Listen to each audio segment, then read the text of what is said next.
Welcome back. That was the fly-through of MIT.nano, our new 200,000 square foot nano fabrication, nano characterization facility at the heart of MIT that's enabling many of the innovations that are happening on campus and off campus.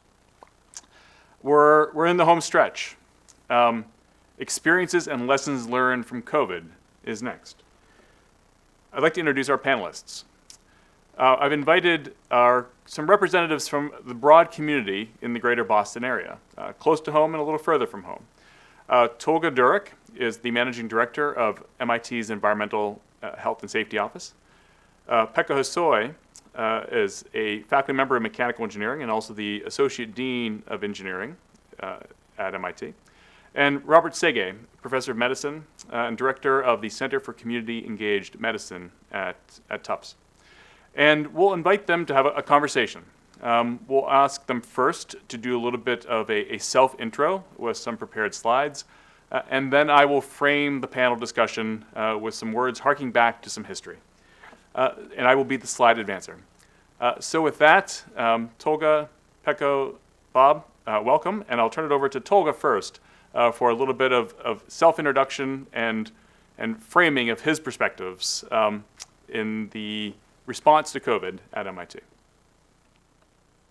Thank you, Brian. And I should start by saying that I'm delighted to be a part of this event and this panel with such impressive group of esteemed colleagues. And maybe it would be helpful for me to take about 30 seconds to give you a snapshot about the MIT EHS management system first. So in addition to the robust, about 70 subject matter experts in the central office, coupled with as many embedded safety professionals, along with around 860-ish EHS representatives that are housed in departments, labs, and centers. So during the COVID crisis, some of the activities that we have been involved, and maybe this will kind of provide a framework for some of the discussions later on. During the pandemic, we led and partnered on several activities on campus. Our Lean Lab project in partnership with Yellow Box Clean Room and Media Lab continue to demonstrate how lean principles can shine during regular times, but also really shine as well during the crisis period as well. We started a new initiative to support remote work, to address general safety and ergonomics challenges. And we have really gotten a great feedback as we support our community at large. We mass-produced hand sanitizer in our lab to support our community during the time of shortage. And we still continue to produce this hand sanitizer and provide it to our community. We assisted in several novel solutions to address PPE shortage and challenges with rapid design and deployment of testing facilities around campus.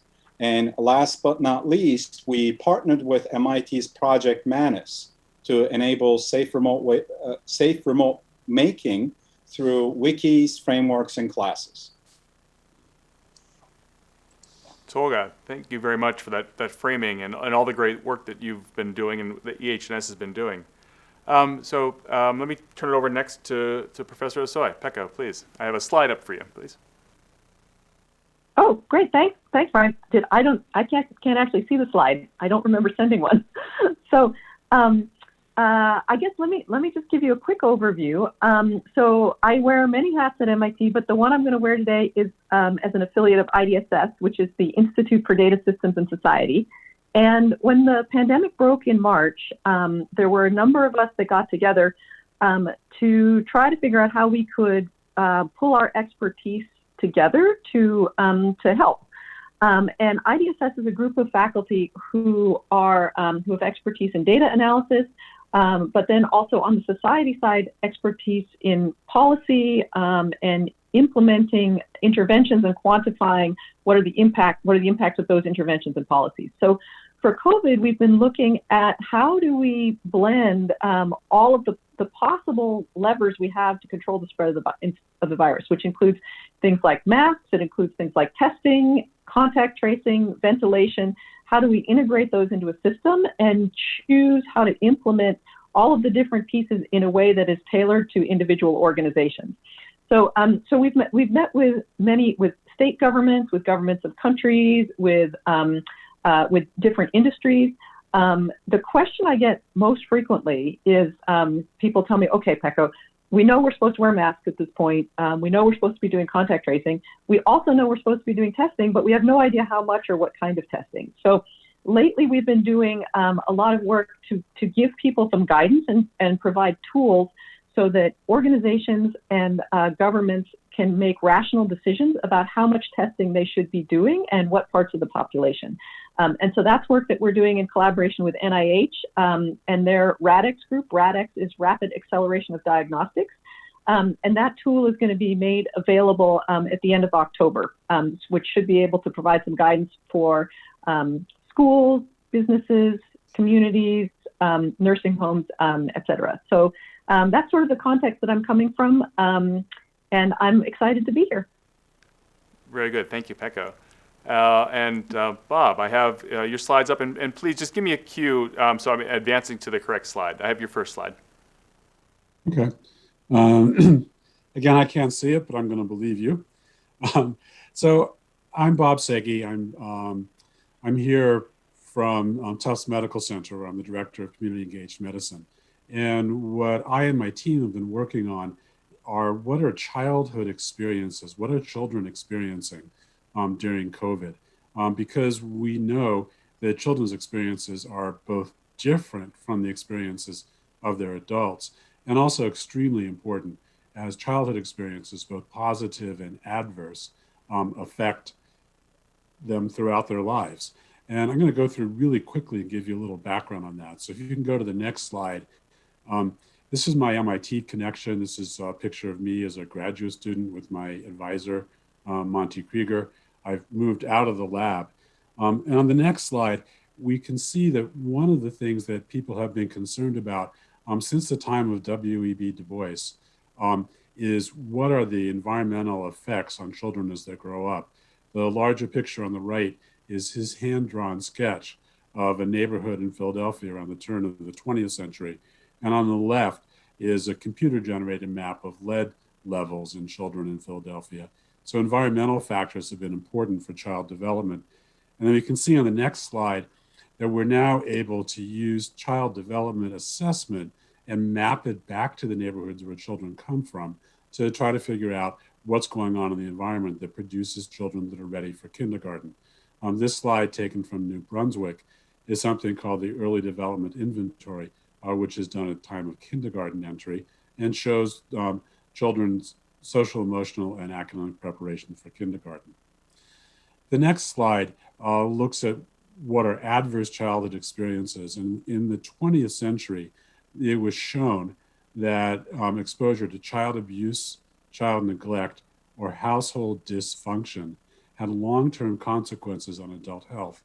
In a 2019 paper, the CDC showed that about 1 in 8 adults with chronic heart disease, the most common physical chronic disease in the United States, is due to adverse childhood experiences, and 4 out of 10 adults with depression, the most common mental health problem in the United States, are due to adverse childhood experiences. But as you click through, it turns out that this was done in the 20th century, and now we've come to understand environmental influences.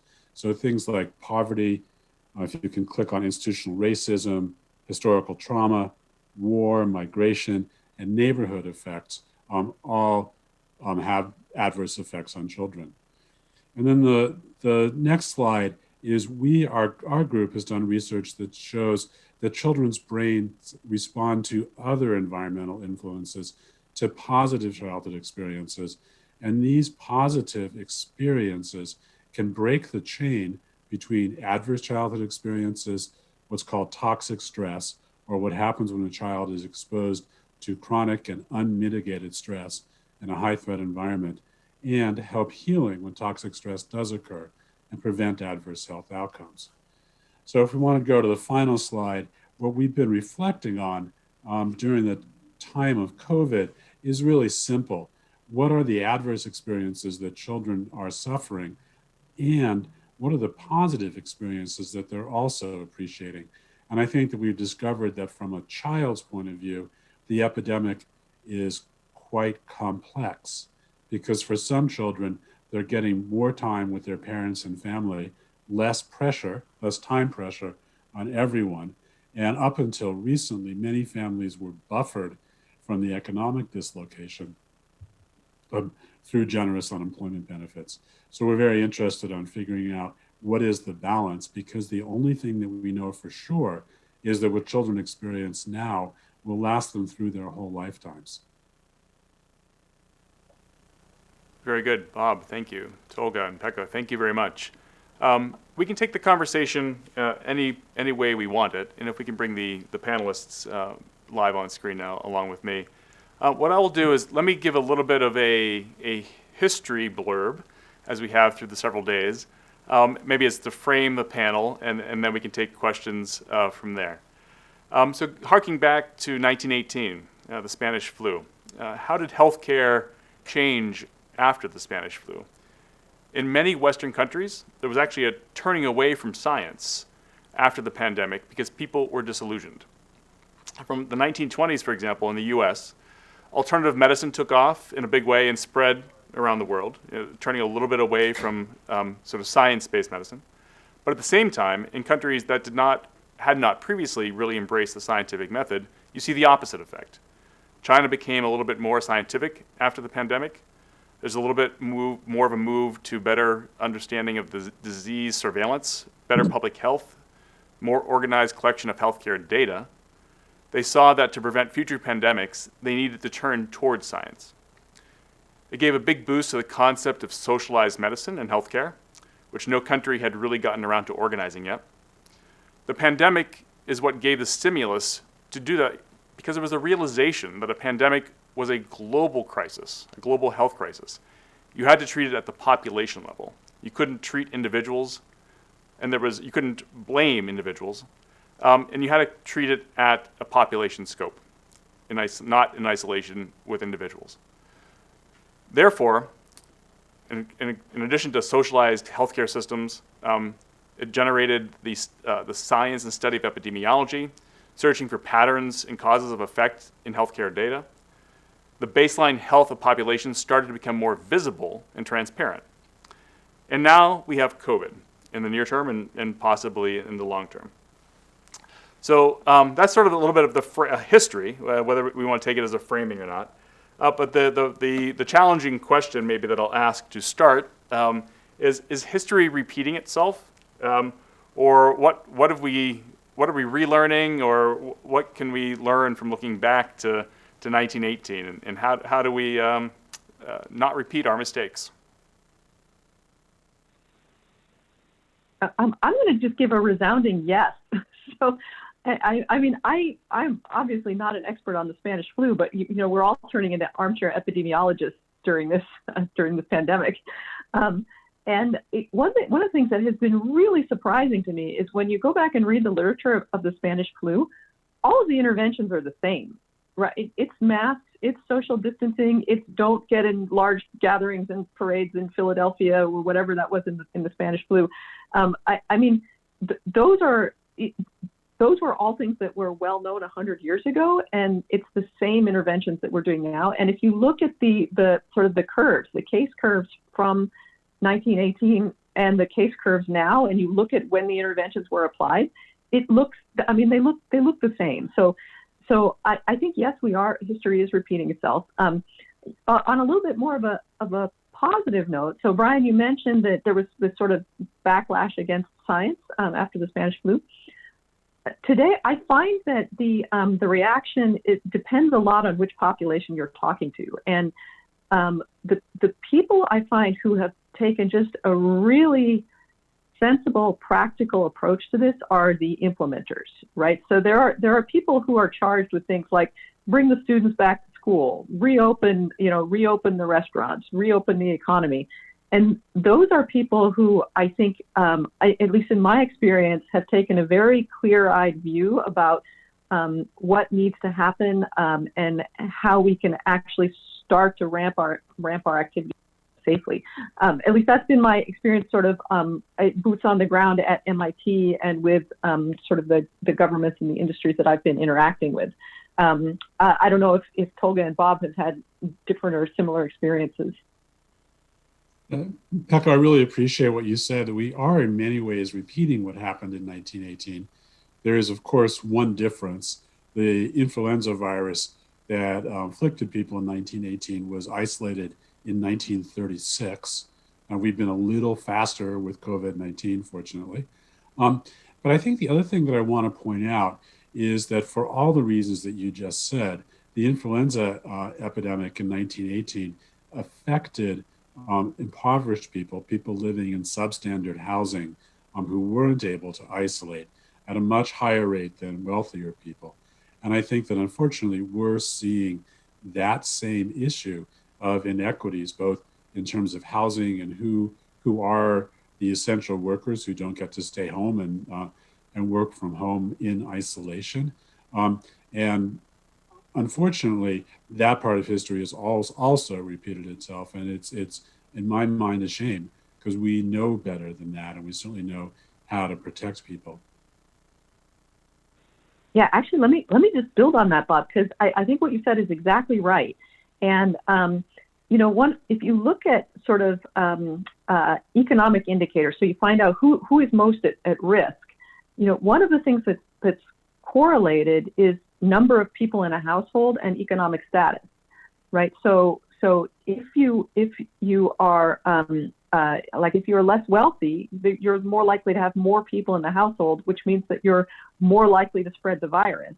And what that means is that that's where we as a country should be deploying our resources, right? If we have testing resources, that's where the testing resources should go, not to people who can already easily isolate themselves and are less at risk. So, I think there's a really interesting calculation that can be done to say, okay, if we have this much money that we're putting to mitigate the spread of the virus, right? We can give it out and send $600 to everybody, or we could say let's target some of these communities that are in trouble and give them the testing resources they need so that they continue to work safely, right? And I think those are hard policy questions to implement, but I think it's not so hard to actually compute what would be the optimal solution at a country scale. Yeah. I think the other thing, and we'll probably get into it later, is these inequities also carry through to children, so that schooling and all of those things are other issues that we're beginning to see a growing inequity. So one of the things that many of us in child health are concerned are the ripple effects after the biological danger has passed of what's happening to children and families and the way our society views itself. So let's take that conversation then and let's get to the children, but let's start with the adults for a moment. And I'll start with Tolga in terms of what's the impact of, I guess, two questions. The impact that we're having on our workers, our employees, as in the jobs that they're still trying to do, whether it be remote or in a socially distanced physical presence. We didn't have an EH&S back in 1918, at least that I'm aware of it. How is it impacting the way that we work? And then we'll sort of move that as well to the impact on our children. Sure. As you said, there are a couple different impacts. I guess the globalization is only elevating and escalating the spread of virus. Maybe that's something to think about as a contrast to how things happened in the past. But also pandemic, maybe, I don't know if it is logical to put this as a positive, but you can tell that now everybody, young and old, have a high level understanding of pandemic and how it actually impacts. There is really heightened level of awareness in most of the populations, and even people have new words in their vocabulary. Outside of people in certain industries or fields, people didn't know what PPE was prior to COVID. And now it's a part of the daily vernacular. So there is a shift in change and mindset and thinking. And maybe this coupled with the new, better and higher norm for personal hygiene, it is reasonable to make an assumption that maybe the transmission of or the spread of flu and other diseases with the main mode of communal transmission, maybe we're going to have less and less of it just as a result because people have more awareness. Once again, I'm playing the armchair quarterback here as well. I am not, I don't have any expertise in epidemiology, but the question on the impact of our work is a really distinctive one. And I think it really ties into diversity and equity and equality a little bit. So maybe one of the things to think about is that the new work environment is, especially the new remote work environment, is causing a lot of different challenges. In a regular fixed workspace setting, you have interventions, you have controls. And now we don't. So the health and safety programs are going to have to pivot. And it is, the disparity is really blatantly obvious for most of us, especially if we're in it.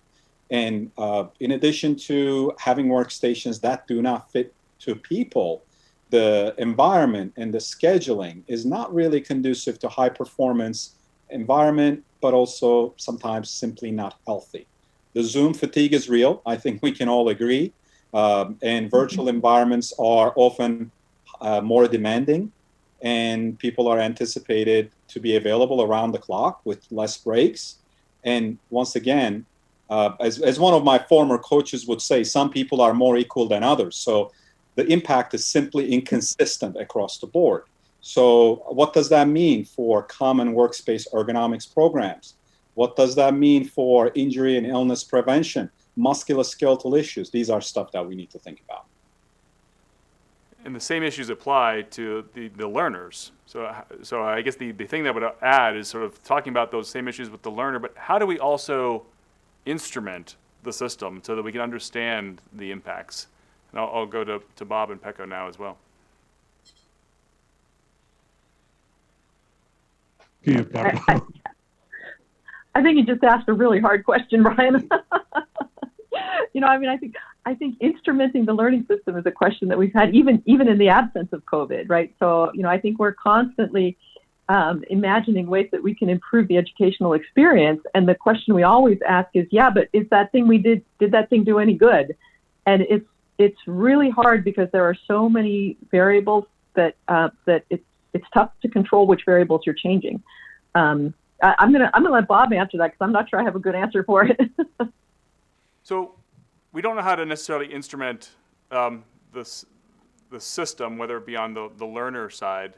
But I think, what are some of the other ways that we should be instrumenting either our homes or our workspaces? I know that, Tolga, you've thought a little bit about that, which is why the question comes to mind. How do we, maybe not on the individual only, but in the workspaces that they're in, how do we start to get some of this sort of real-time data that tells us something about how we're interacting with our worlds? I am not really sure how exactly yet. And I think this is really not a surprise to you given some of the recent conversations, but I think there's quite a bit of opportunities. Before I get in there, I wonder if I might have jinxed the situation talking about Zoom fatigue. And I can't help but wonder if I am the cause of it. But that aside, I think there certainly is some opportunity to explore the potential impact of leading indicators. Maybe a posture is a good one. I know, Brian, this is one of your ideas, quite frankly, the impact of posture on general health and well-being, injury and illness reduction, maybe the overall, and we know, to Bob's point, the remote work environment is here to stay for a while. And it is safe to assume that there will be some lasting changes post-COVID in terms of how we operate and what the new definition of the workspace is and what the new normal is. But one thing, at least for the purposes of EHS programs, we really should be thinking about how to explore the overall impact of some of these changes and position the programs in a way that they're malleable and able to pivot as needed to meet the new expectations. And we try to really delve into that a little bit at MIT with some of the support that we have provided to our community in the form of training, in the form of some intervention, one-on-one consultation and experiences of workstation design. I would like to think that data is going to be the next phase where we really start collecting some empirical data, some information to enhance our informed decision-making abilities. Actually, hey, Brian, if we're talking about instrumenting the environment, if I could wave a magic wand and get one piece of information, I would like to get instantaneous flow fields from the ventilation. Right. I think, currently we're doing a lot of ventilation calculations, but you have to do them in an average sense. And I think we have data for example, from the Wuhan restaurant, from the restaurant in Wuhan, which shows that the direction of the flow is important, right? You don't want people sitting downwind of anybody. And when there are people in a space, it can dramatically change the flow field because all of us are little heaters that are sending up a plume of hot air, which changes the circulation, the circulation of the air in the room. So if we could get instantaneous snapshots of what the flow field is in a room, if that was something that was easy to do and we could actually put some feedback in a system and move people around, that would be amazing. Interesting idea. Bob, I just want to see how your audio is doing here. Brian, I switched to phone because I don't know what's going on, but my internet says it's working, but it's not.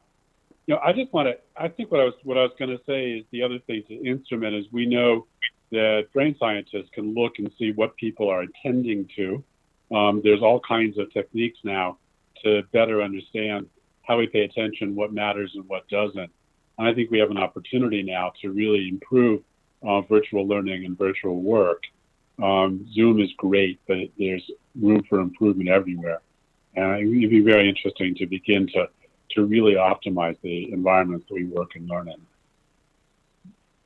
Actually, one other thing, I don't know if this is instrumenting, but this is data I wish we had, which maybe we can infer, but it's a little bit tough.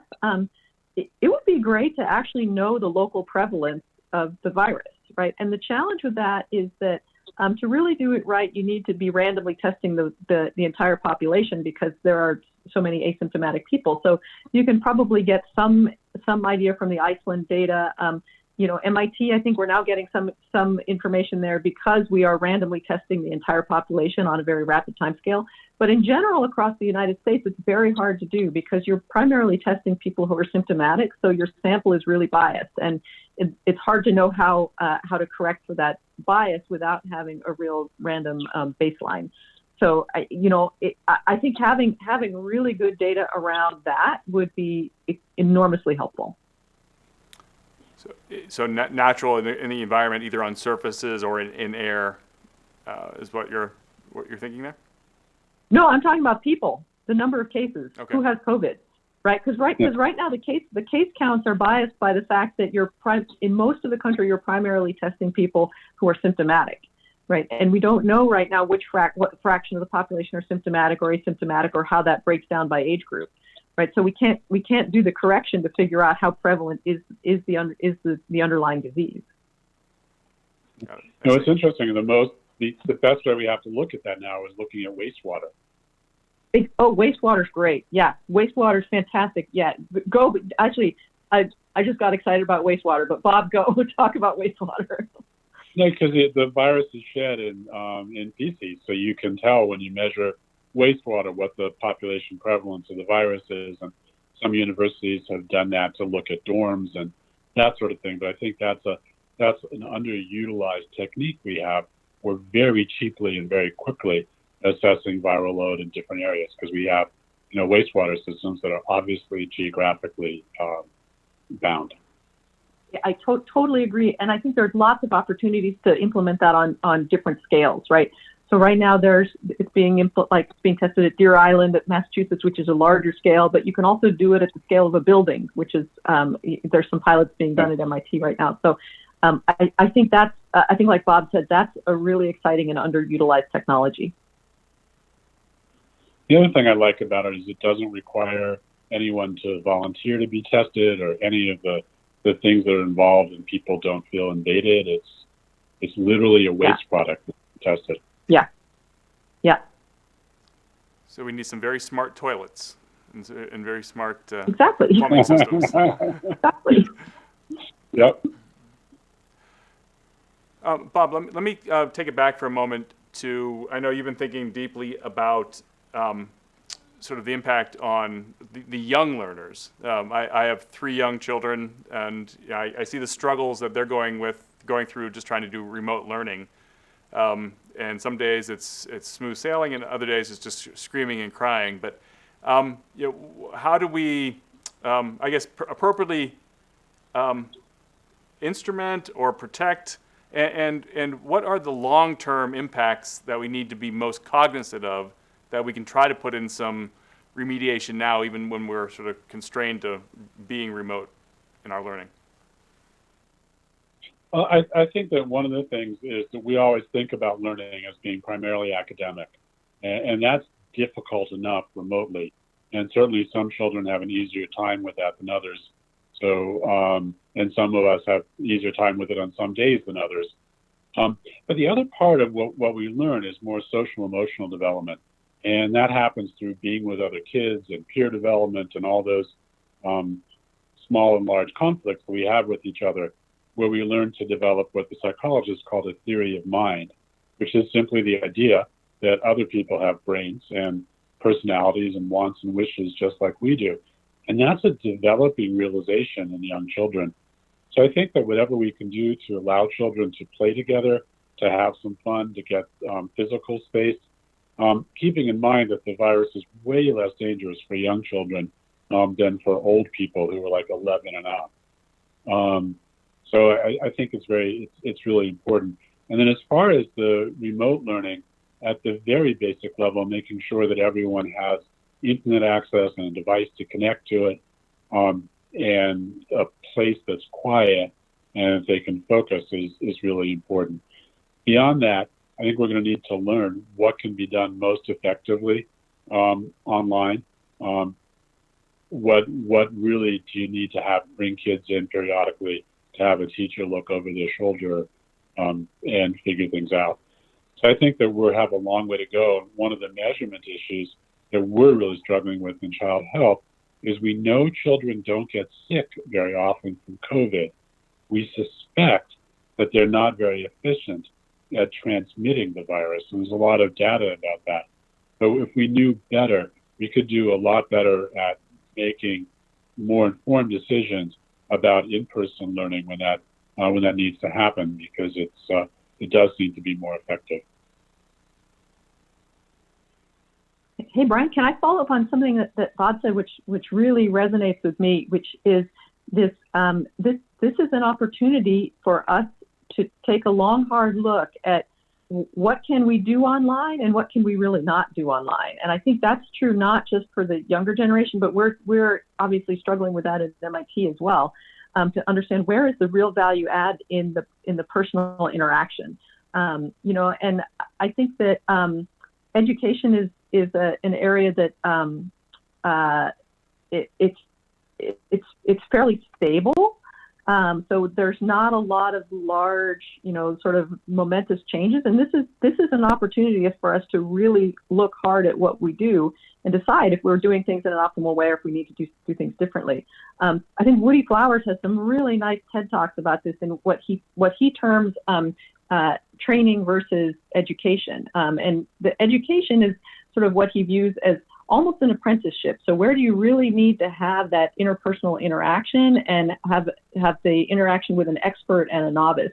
And where are there skills that you can pick up by doing a tutorial or learning something online?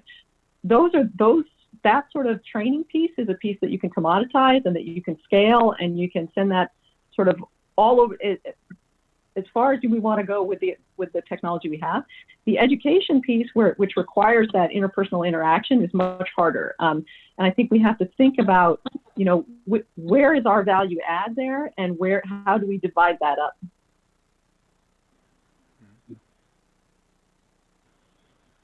Trying to be optimistic, it really is exciting, because if we can figure out ways that the people can learn and work effectively, remotely, we can be much more effective and bring much larger communities together across cultural and geographic boundaries, which would be absolutely spectacular. And so I'm optimistic that in 5 or 10 years, we'll have figured something out. And of course, what I worry about as a pediatrician is, today's 5-year-olds need to learn how to behave with each other, and today's 6-year-old need to learn how to read. And there's a lot of scientific data that there are developmental windows for those sorts of things. So how do we make sure that those children don't get left behind while we move to what I think is going to be a much better system in the future? Yeah, and the virus is basically a forcing function for that, right? I mean, we can't business as usual doesn't work, right? So it's giving us a kick that we probably needed. So I know this isn't necessarily your individual areas of expertise, but what I'm hearing is sort of resonating with some other conversations I've had with companies that are focusing in virtual environments, virtual reality, and gaming. So I'd like to pose to each of you, what do you see as the role of I'll call it gaming, but sort of something that is better than Zoom or virtual interaction, whether it be in the workplace, in the classroom, in the homes. I'll start with. I'll take volunteers first before I voluntold. Oh, maybe I'll chime in, because this is something that we have been thinking about. As one can potentially imagine, training on compliance is not necessarily the most exciting thing. So we're always thinking about how can we simulate some dangerous situations, which basically is not easy to do without putting someone in harm's way. And how can we enhance our training? And we have been really thinking about using game theory, AI, AR, and VR, and even the notion of creating games to substitute some of our required compliance training and additional elective training. And this is something we actually, I'm excited to say, this is something that we're probably going to start really looking into, maybe piloting and determining if the opportunity is there. But I would like to hope and assume that there's really a pathway moving forward for that. Yeah, I think that's super interesting. Red Bull is actually doing some really interesting things in training their extreme athletes to do exactly what Tolga said, which is to give them the perception of danger. So so these are athletes that are often in very dangerous situations, and so you want your brain to react in an appropriate way. And so in the training, they need to put them in situations where the perception of risk is very high, but the actual risk is not.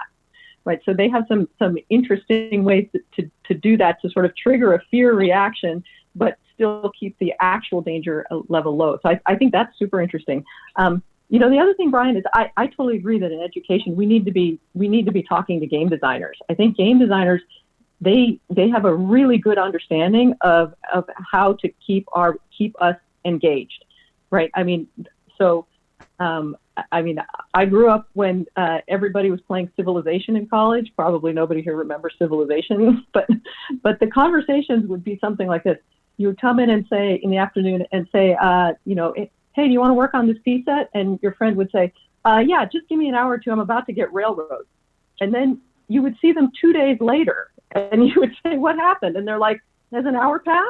Right? I mean, the game is designed in such a way that you are just constant. You just always have that next reward coming, right? And I think you can't do that in all parts of education, because there are times when you really need to engage a different part of your brain and dig in deep. But I think that this idea of keeping people engaged is something that we don't use enough now, and I think there is a lot of expertise in the gaming industry.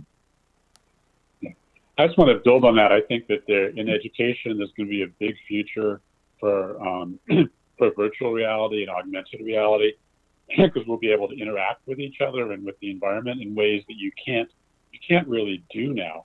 We're beginning to see through games how that works. And of course, the computer I'm using now probably owes a lot of its development to people who were gamers in the past, who wanted that high performance, minus the internet problem. I think that the other issue here is that there is an equity side to this, which is really interesting. We've been doing a lot of trainings now on Zoom, and it's possible to do polls and chats and all kinds of things where you don't know the discipline or the level and the hierarchy of individual respondents. And when you're in person, it's pretty easy to tell who's young, who's old, who's sitting in the front row, who's not, all of those things. And I think that there's an opportunity to use these interactions to really promote a more equitable working and learning environment. And I hope that we can pull that together as well, because there's a lot of untapped potential because people know their, quote, know their place, end quote, and don't offer their opinions or are overly deferential when they probably shouldn't be. So I'm optimistic that some of these things will be worked out, but we really have to work very, very hard right now to make sure that every child and family has the technology that they need to participate in the economy safely and to participate in schooling safely. Yeah, and actually to build on that, I think we've seen something very similar, which is that in the large classes, we actually see more engagement in the chat, right? Because I think students, if you're in a class with 500 people, you don't want to be the one to put up your hand and stop the lecture, right?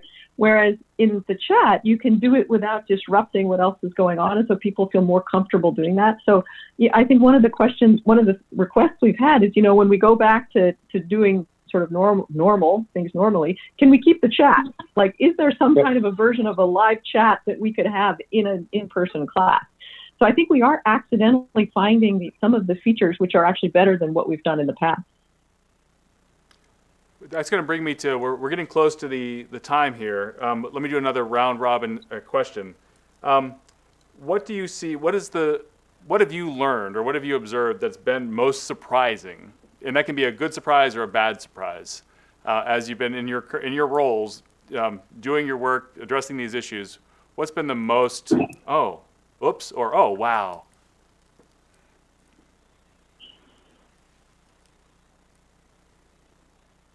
I'm going to answer a slightly different question, which has been the most rewarding, which I think has also been a little bit surprising. But I think one of the things that I've found, this is now wearing my associate dean hat, in just getting things back up and functioning during a pandemic is there are a lot of unusual connections that need to be made that you wouldn't necessarily have to do, right? So we have a lot of, like, the gears normally just turn and things work, and you don't necessarily know how all parts of the institute function, but they function. And what I've found during this is that to really, to understand how do we get the students on board? How do we coordinate testing? What does this mean in terms of mask wearing? Can we open up these spaces? It's meant that I've gotten the opportunity to interact not sort of just with my collaborators that I would normally work with and my students, but also with facilities and with the Dean of Student Life and with different student panels and with the dining facilities. And it has been really fantastic to see how all of those pieces come together. And, sort of from a systems engineering point of view, it's actually a really interesting problem to understand the trade-offs between all of those moving pieces and to get everything to work in a new equilibrium. So, I mean, that to me has actually been extremely interesting and extremely rewarding. So I'll certainly take Pekko's lead and answer a different question if you'd like.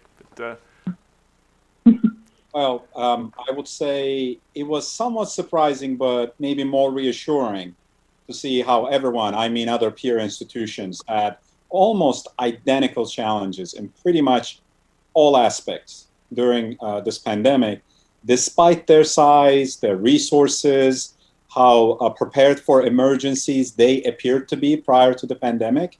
So it was kind of really refreshing to see that there was a camaraderie, and I think that really helped a lot of us. It was helpful and comforting to see how all the peers were willing to share information, tackle things jointly. You saw a lot of things that took place at state level, from testing efforts to novel designs. There was a really sense of community and collaboration, and it was gratifying to see how some of the folks who were given charges and tasks outside of their span of control really rose to the occasion. I would also say that those very few instances where individuals or institutions try to do things in isolation by themselves, they really did not end up succeeding as well or as fast. Not a surprising outcome, but still something to take account.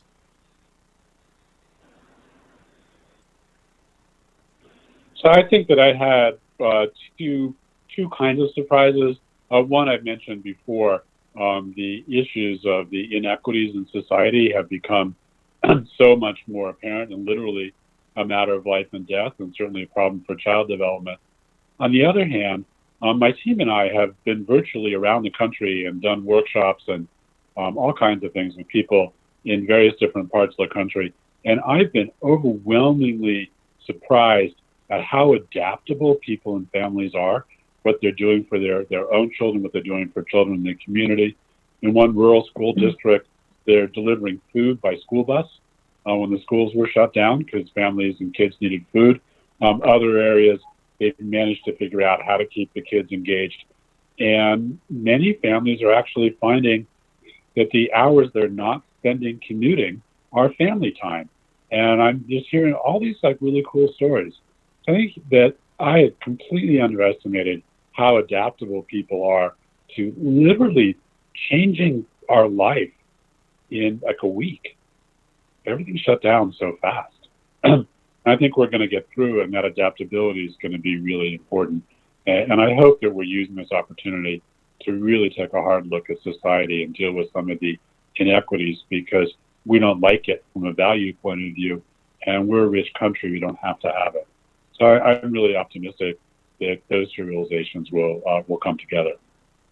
Let's hear it for the adaptability of humanity. So the last question, real quick, round robin, the burning point or cliffhanger question. You know, what is the one burning idea or concept or lesson that you want to share and you want people to reach out to you to further discuss?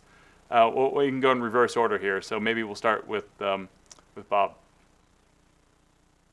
I think the most important thing for that people may want to reach out to me is that children learn from their experiences, and it literally affects their brain development. So what can we as parents, as society, do to protect children from adversity, and equally important, to make sure that they're engaged, that they have a safe environment, that they can learn, and that they'll have stories that they'll tell their grandchildren that will make everyone laugh. And that's what we need to have.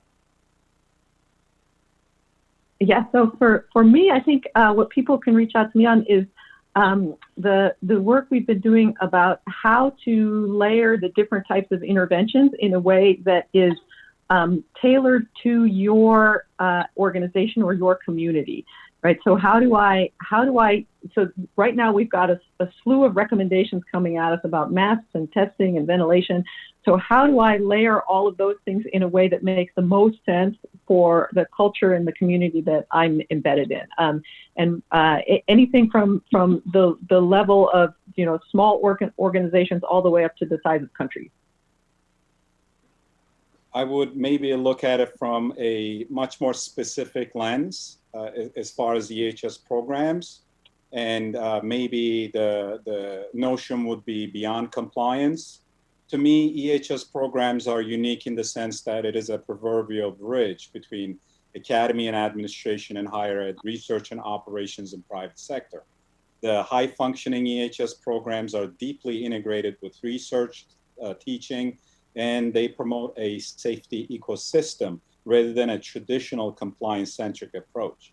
It's a little nuanced, but I think that's where the biggest difference is, safety versus compliance. At MIT, we don't lead with the pointy edge of compliance and treat every interaction as if it is a task of completing a checklist. We build partnerships, we engage with our community, and work together to achieve a safe environment. And compliance is an automatic outcome. In that sense, we always take the notion that we strive to enable and catalyze safe research. And we actually do some of the research ourselves. We always take the stance of partnership. And some of the projects that I mentioned, whether it is the remote teaching and learning and remote making, to some of the things that we have done in our lab, these are all a potential outcome. And I would say that it is affirmation that even in the crisis, the approach is valuable and valid. Very good.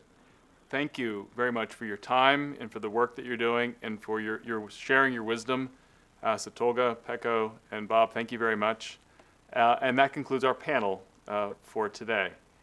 And that also concludes the 2020 SENSE.nano Symposium. I thank you for your time and attention. I hope you found some wisdom and some value and some lessons learned as you heard about the body at all scales, from the cell to the organ to the person to the population, and sharing a little bit about the impact on our various systems, how we can innovate to bring technology out of the lab into the world. And I look forward to hearing your reflections, hearing your comments, and a resounding thank you and a resounding please stay safe and have a good day, evening, or morning. Thank you.